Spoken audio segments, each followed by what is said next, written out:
নাকি? হ্যাঁ, আসছি। ও আশা দিদিমণি, আসুন আসুন। কিরে বিবেক, কেমন আছিস তোরা? হ্যাঁ দিদিমণি, আমরা ভালো আছি। আচ্ছা, বাড়ির আর সব কোথায়?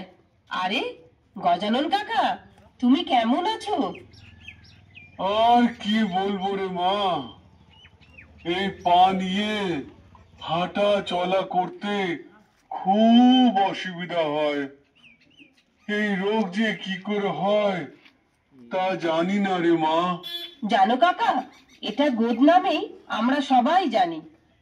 আসলে মশার কামড় থেকে এই ফাইলেরিয়া রোগ হয়। এর থেকে গোদ বা হাইড্রোসিল হতে পারে। এই রোগ যাতে আর কারোর না হয় তার জন্যই ঈশ্বরকে সব সময় বলি